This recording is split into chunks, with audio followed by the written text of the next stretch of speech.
ഇടത് സർക്കാരിന്റെ ശമ്പള പരിഷ്കരണ ക്ഷാമബത്ത അട്ടിമറിക്കെതിരെ സ്റ്റേറ്റ് എംപ്ലോയീസ് യൂണിയൻ സംസ്ഥാന കമ്മിറ്റി ആഹ്വാനം ചെയ്ത ബ്ലാക്ക് മാർച്ച് വിജയിപ്പിക്കാൻ മലപ്പുറം ജില്ലാ കൗൺസിൽ സംഗമം തീരുമാനിച്ചു. മലപ്പുറത്ത് നടന്ന കൗൺസിൽ യോഗം സംസ്ഥാന പ്രസിഡന്റ് CB മുഹമ്മദ് ഉദ്ഘാടനം ചെയ്തു.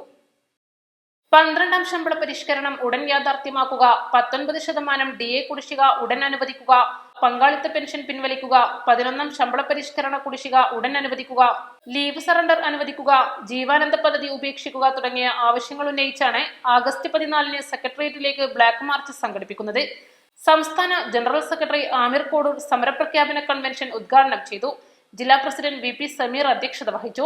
സംസ്ഥാന ഭാരവാഹികളായ Nasar Nangalath, Rasheed, Ashraf Manikyam, TJ Thaha, Hakeem Kollam, K Abdul Basheer, C Lakshmanan, Matti Muhammad, NK Ahammed, Ali Karuvarakundu, AK Shareef, Saleem Alikkal, C Shareef, Abdurahiman Mundodan, Gafoor Pazhamalloor, P Chekkutty, Nasar Kazhungil, Anilkumar Vallikkunnu, Nasar Poovathi, M Fairoos, CP Abid Ahammed, Shareef Kaderi, TP Sasikumar തുടങ്ങിയവർ പ്രസംഗിച്ചു.